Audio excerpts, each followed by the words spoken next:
ఈరోజు మా వైఎస్ఆర్ కాంగ్రెస్ పార్టీ అధ్యక్షులు మాజీ ముఖ్యమంత్రి వాళ్ళు స్నేహితులు జగన్మోహన్ గారి పిలుపు మేరకు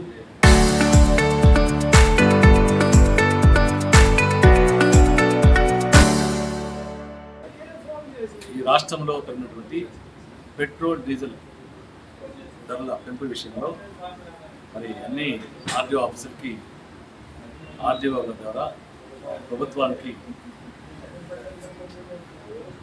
విన్నవించడానికి ప్రభుత్వానికి తెలియజేయడానికి అంటే పెంచిన రేట్లు డీజిల్ పెట్రోల్ ధరలను తగ్గించమని మరి వారు రిప్రజెంట్ ఇవ్వడం జరిగింది.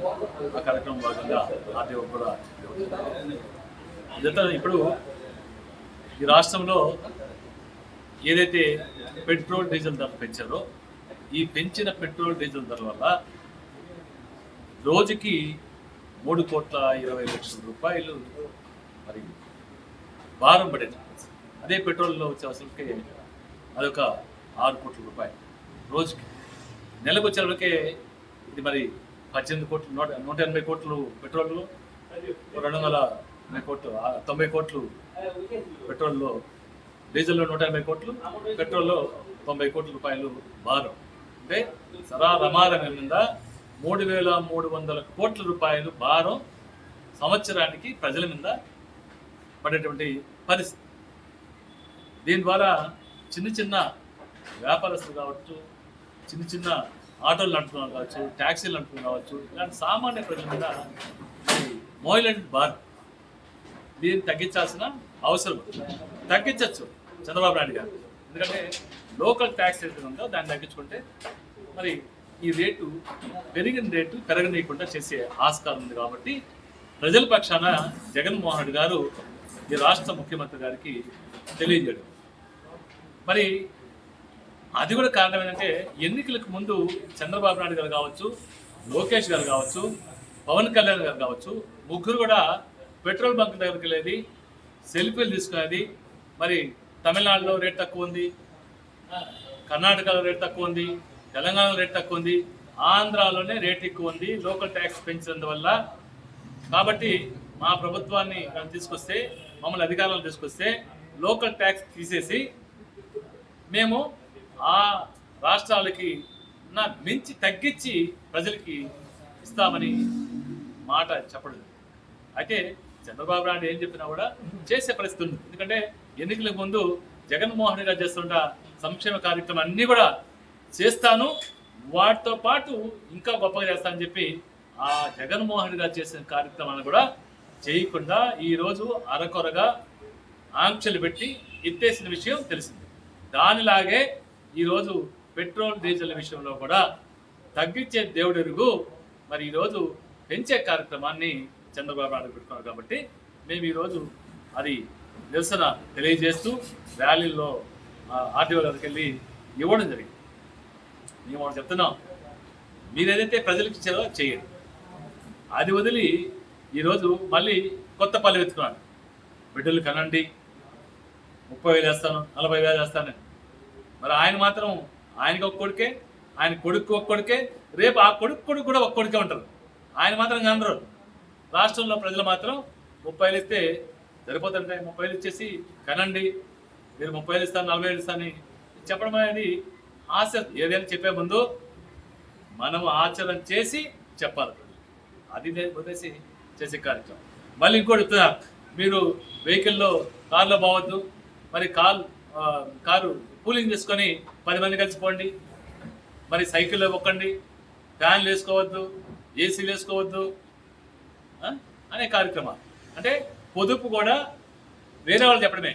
అయ్యా చంద్రబాబు నాయుడు గారు మీరు కూడా పొదుపు చేయండి, మంత్రి గారితో పాటు మీ మంత్రులు మీరందరూ కలిపి ఒకసారిగా సెక్రటరీ పోగలరా? మీరు పోయే పరిస్థితి లేదు కదా. మీరు పొదుపు పాటిస్తారా? మీరు మా పొదుపు పాటించరు. మీరు ఈ రాష్ట్రాన్ని ఆర్థికంగా పాతాలను నెట్టేస్తూ మరి ఎంతసేపైనా ఆర్థిక విధ్వంసం జరిగింది గతం చెప్తారు. కానీ మీ పాలనలోనే 2014 నుంచి 2019 కావచ్చు, 2024 నుంచి ఇప్పటి వరకు కావచ్చు, ఆర్థిక విధ్వంసం అనేది మీ పాలనలో జరుగుతూ ఉంది రాష్ట్రం. జగన్మోహన్ రెడ్డి గారు అప్పు చేస్తే ప్రజలకి పంపిణీ చేశారు, ప్రజలకు ఇచ్చారు. ప్రజలకు ఇస్తే దాని ద్వారా రొటేషన్ అయ్యి కోవిడ్ సమయంలో కూడా మళ్ళీ అది ప్రజలకు ఉపయోగపడింది, ప్రభుత్వానికి ఉపయోగపడింది, ట్యాక్స్ల ద్వారా అన్నీ చేశారు. కానీ మీరు మాత్రం చేసినప్పటిని దిగమింగి మీ ఖజానాలో, మీ సొంత ఖజానాలో పెట్టుకోవడం తప్పితే ప్రజలకు ఏమి ఉపయోగపడుతుంది. మీరు ఆర్థిక గురించి మాట్లాడతారు, మీరు రోడ్డు గురించి మాట్లాడతారు, మీరు దౌర్జన్యం మాట్లాడతారు. మీ పాలనలో ఖచ్చితంగా ఇసుక దోపిడీ, ఇసుక ఫ్రీ ఇసుక అనే పేరుతో ఇసుక దోపిడీ చేస్తారు, గ్రావెల్ దోపిడీ చేస్తారు, మట్టి దోపిడీ చేస్తారు, ఆర్థిక మరి న్యాచురల్ మినరల్స్ అన్నీ కూడా దోపిడీ చేస్తారు. అన్నీ కూడా మీకు అర్హత లేదు, ఏం లేదు, ఏముంటే అది అన్నీ దోచుకుంటాం. దోచుకుంటే మరి కింద స్థాయి నుంచి, కార్యకర్త స్థాయి నుంచి దోపిడీ చేసింది ఎమ్మెల్యేలకు భాగస్వామ్యం పోతే, ఎమ్మెల్యేలు దోపిడీ చేసిన కాడి నుంచి మరి చంద్రబాబు నాయుడు వరకు భాగస్వామ్యం పోతా ఉంది. భాగస్వామ్యం పోకపోతే మీరు ఎందుకు ఈ రాష్ట్రంలో ఈ దౌర్జన్యాల్ని, ఈ అక్రమాలని కట్టడి చేయట్లేదు? ఈ రాష్ట్రంలో దోపిడీ జరుగుతూ ఉంది, దౌర్జన్యం జరుగుతూ ఉంది, అవినీతి జరుగుతూ ఉంది. ఇది తప్ప అభివృద్ధి అనేది గాలికి వదిలేశారు. రెడ్ బుక్ రాజ్యాంగం ద్వారా అడిగిన వాళ్ళందరినీ కేసులు పెట్టడం, జైలుకి పంపించడం, మాట్లాడితే జైలుకి పంపించడం. మీరు పోండి ఎక్కడైనా ఏ గ్రామం రాష్ట్రం అంతా కావచ్చు, ఏడపోయినా కూడా ఈ గ్రావిలు, మట్టి, ఇసుక విచ్చలవిడిగా మెటల్ కావచ్చు అన్నీ కూడా ఆర్థిక అంటే సహజ వనరులు అన్నీ కూడా దోపిడీ చేస్తారు. మరి సూలూరుపేట నియోజకవర్గం కూడా మా ఎమ్మెల్యే గారు చక్కగా మాట్లాడతారు. కానీ ఈ సూలూరుపేట నియోజకవర్గంలో మరి అవినీతి పుంకాలు చెప్తే అసలుకి అద్దే లేదు. ఈ సూలూరుపేట నియోజకవర్గంలో అవినీతికి అడ్డే లేదు. ఎందుకంటే అధికారులు అని చెప్తారు, మీరు ఏదామంటే అధికారులు చెప్పండి, అధికారులు చూస్తారు. అధికారులకు ఎవరు చెప్పాలా? సామాన్య ప్రజలు వేరే వాళ్ళు చేస్తుంటే అధికారులు పోయి కట్టడి చేస్తారు.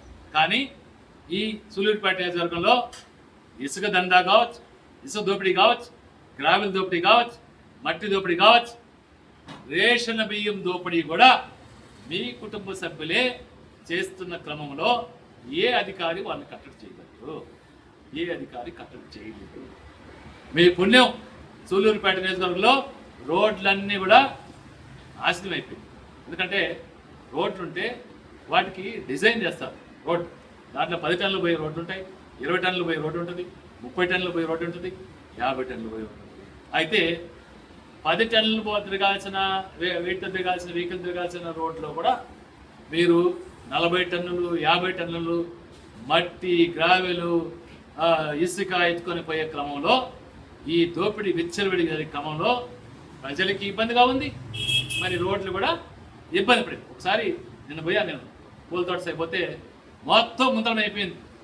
కారణం ఏంటంటే రోజు గ్రావెలు, మట్టి, ఎవరు మాట్లాడితే వాళ్ళని చేయడం. ఏ రోడ్డు పండి సూలూరుపేట నియోజకవర్గంలో రోడ్లు గుంతలమైపోయినాయి. కారణం ఎమ్మెల్యే గారి కుటుంబ సభ్యులు, వారితో పాటు తెలుగుదేశం నాయకులు ఏదైతే గ్రావెలు, మట్టి, ఇసుక దందా చేస్తున్నారో, దోపిడీ చేస్తున్నారో, ఆ దోపిడీ వల్ల రోడ్లు కూడా నాశనం అయిపోయాయి. మరి విచిత్రం ఏంటంటే ఈరోజు గతంలో రేషన్ బియ్యము ఏదో మామూలు ఇచ్చేవాళ్ళండి. మామూలు ఇస్తుంటే సరిపోక మనమేం చేయకూడదు, మామూలు తీసుకో మనమే తీసుకోపోదని ఎమ్మెల్యే కుటుంబ సభ్యులే రేషన్ బియ్యం అమ్ముకునే దానికి కూడా ఇది సరిపోయింది. సాక్షాత్తు మరి సృష్టి లేఅవుట్ ఉంది మా ఊరి పెట్టుకొని అమ్మేస్తారు కాబట్టి నిజంగా దీంట్లో భాగస్వామ్యం లేకుంటుంటే ఎమ్మెల్యే కుటుంబ సభ్యులు చేయకుండా ఉంటే ఖచ్చితంగా మరి సృష్టి లేఅవుట్లో జరిగేటువంటి రేషన్ బియ్యం యొక్క దోపిడీని మీరు అరికట్టగలరా? కేసు పెట్టగలరా? మరి మీ సివిల్ సప్లైస్ ఆఫీసర్ చెప్పండి, కలెక్టర్ గారు చెప్పండి. మరి మొదటి వాదనలో మొదటి 10 ఏదైతే రేషన్ ఇస్తారు ఆ సమయంలో కనుక పోయి ఒక్కసారి సివిల్ సప్లైస్ గోడౌన్స్ తనిఖీ చేస్తే, బిజినెస్ వాళ్ళు కానీ తనిఖీ చేస్తే పట్టుబడతారు. ఎందుకంటే బియ్యం పోవట్లేదు రేషన్ షాప్కి. 100 టన్నులు ఒక డీలర్ పోవాలంటే 60 టన్నులు పంపిస్తారు, 40 టన్నులు ఇక్కడ పెట్టుకుంటారు, 60 టన్నులు ఇచ్చినట్టుగా రికార్డు రాసుకుంటారు. ఇక్కడ గోడౌన్లు ఏమో 100 టన్నులు పోయినట్టు ఉంటుంది, ఇక్కడ గోడౌన్లు ఏమో 60 టన్నులు పోయి ఉండాల్సిన దానికంటే కూడా 40 టన్నులు ఎక్కువే ఉంటుంది. ఎందుకంటే సాయంకాలం తీసుకోవాలి, సాయంకాలం తీసుకెళ్ళి 2 రోజులు 3 రోజులకి తీసుకెళ్ళి ఒక లారీ లోడ్ వస్తానే పంపించే పరిస్థితి. మరి ఎమ్మెల్యే గారు మాటలు చెప్పడం, మనం ఈ మధ్య ఇసుక పోయాం, ఇసుక పోతే రౌడీని చేశా అంటాం. ఇసుక ఆ రీచే ఎమ్మెల్యే గారు తెలిసిన తర్వాత ఎమ్మెల్యే గారే చేస్తుంటే ఏ అధికారులు పోతారు? అక్కడ క్లియర్గా ఉంది మిషనరీ పెట్టకూడదని, కానీ మిషనరీ పెట్టారు, 200 పెట్టారు, జేసీబీ పెట్టారు, తిప్పలు పెట్టారు, అన్ని ఏట్లని తీసుకెళ్తారు. ఎవరు కడతారు అధికారులు? పర్మిషన్ అంటారు. పర్మిషన్ ఎవరికి ఉంది? మీరు ట్రాక్టర్లో మనుషుల ద్వారా తీసుకెళ్ళి రీచ్లో పైన యార్డ్లో పెట్టుకొని పోవాలి. కానీ మీరు నేను ఆడిని తీసుకెళ్తారు. మీకు వీడియోలు కావాలని ఇస్తాను నేను. మరి ఎవరు అడతారు? అధికారులు చెప్తే అధికారులు పెట్టుకుంటారు. మీరు ఆడ పోయామని తెచ్చిపోయి కేసులు పెట్టి, నామినల్ కేసులు పెట్టి మీ ఇష్టానుసారం చేస్తారు. అంటే ఎమ్మెల్యే గారు వాళ్ళ కుటుంబ సభ్యులు ఎట్లుందంటే, ఈ సూలూరుపేట నియోజకవర్గం మాది, మేమేమైనా చేసుకోవడం. చివరికి టీడీపీ నాయకులు కూడా ఏడుస్తున్నారు. ఎందుకంటే ఎవడైనా పర్లేదు, మాకు కప్ప కట్టాల్సిందే, మేము దొరుకోవాలి ఇసుక, మేము దొరుకోవాలి గ్రావెలు, మేము దొరుకోవాలి బియ్యము, లేకుంటే మాకు కప్ప కట్టండి. అది కూడా మేము అడగలేదు. మరీ దారుణంగా బెల్ట్ షాపులు అంటే మా ఇంట్లో అంత సిండికేట్ పెట్టి చేసి నెల ఒక్కొక్క బెల్ట్ షాప్ నుంచి నెలకి 50,000తో తీసుకుంటున్న పరిస్థితి. ఈరోజు మొన్న ఒక నెల రోజుల నుంచి పెట్టేశారు. ఏమంటే మీరు 10 కాదు 20 కాదు పెంచుకోండి, బెల్ట్ షాప్లో పెంచేసుకోండి, మీరు ఇచ్చుకోండి, మాకు 50,000 కాదు 70,000 కావాలి నెలకి అని. ఈరోజు మంచినీళ్ళు దొరకడం కష్టంగా ఉంది, కానీ మందు మాత్రం బ్రహ్మాండంగా దొరుకుతూ ఉంది. ఏటీఎం లాగా ఎవరో ఫోన్ కొడితే డోర్ డెలివరీ ఇస్తారు. స్విగ్గీ, జొమాటో ఇలాగా 4 బాటిల్ కావాలంటే కొడితే ఇప్పించే పరిస్థితి. బెల్ట్ షాపులు విచ్చలవిడిగా ఉన్నాయి. మరి ఒక మహిళా ఎమ్మెల్యేగా ఉండి ఈ నియోజకవర్గంలో బెల్ట్ షాపులు విచ్చలవిడిగా ఉన్నాయంటే ఎమ్మెల్యే గారు ఎందుకు సాచోటుగా ఉన్నారు? ఎమ్మెల్యే గారికి ఈ బెల్ట్ షాపుల దగ్గర మామూలు రాకుండా ఉంటే మీరు అధికారులను పంపించి గ్రామాల్లో ఉన్న బెల్ట్ షాపులు ఎందుకు నియంత్రణ చేయట్లేదు? ఎందుకు మీరు బెల్ట్ షాపులో డబ్బులు ఎక్కువ, ఎంఆర్పీ కంటే ఎక్కువ ఇచ్చి మీరు నెల డబ్బులు కావాలంటున్నారు? ఇది నిజమా కాదా? ఇది వాస్తవం. లేదంటే మీరు ఎన్ని బెల్ట్ షాపులు అయితే చెప్పాలి. మా ప్రభుత్వంలో, జగన్మోహన్ రెడ్డి గారి ప్రభుత్వంలో బెల్ట్ షాపులు ఎక్కడ పెట్టలేదు. పెడితే కేసులు వేస్తాం. ఈరోజు మీరు చూసుకోండి, పోయి వెరిఫికేషన్ చేసుకోండి. మీ అధికారులు ఉన్నారు. మేమున్నప్పుడు బెల్ట్ షాపుల మీద మరి మద్యం చేసే ఎన్ని కేసులు పెట్టాము? మీరు 2 సంవత్సరాల్లో ఏం కేసులు పెట్టారు? ఒక్క కేసు అంటే ఒక్క కేసు అని పెట్టారు. పెట్టే పరిస్థితి లేదు. ఎందుకంటే మామూలు వస్తాయి. ఈ నియోజకవర్గంలో ఎమ్మెల్యే గారు కుటుంబ సభ్యులు మరి అవినీతి సొమ్ము కొరకు అవినీతిలో మునిగి తేలుతున్నారు. కాబట్టి ఎవరిని కూడా చేసేది ఒకటి, చెప్పేది ఒకటి, పైకి అభివృద్ధి కార్యక్రమాలు అని వెళ్ళవేస్తారు, కానీ మరి క్షేత్రస్థాయిలో మాత్రం ప్రజలకి ఏమీ జరగట్లేదు. మరి ఖచ్చితంగా భవిష్యత్తులో వైఎస్ఆర్ కాంగ్రెస్ పార్టీ వీటన్నిటి మీద ధర్నా కార్యక్రమాలు కానీ ఈ ప్రభుత్వానికి వ్యతిరేక ప్రజలకి మేలు జరిగే కార్యక్రమాలు అన్ని చేసడానికి మేము ఎప్పుడు సిద్ధంగా ఉన్నాం. కేసులు భయపడలేదు. ఇప్పుడు మాట్లాడినట్టు కేసులు పెట్టచ్చు చెప్పలేము. కేసులు పెట్టామా భయపెట్టామా? కేసులు పెట్టాం, ఎవరు భయపడవు. ఖచ్చితంగా మీరు చేసే దందాలు కార్యక్రమాలని కట్టడి చేసడానికి ఖచ్చితంగా మేము ప్రయత్నిస్తాం.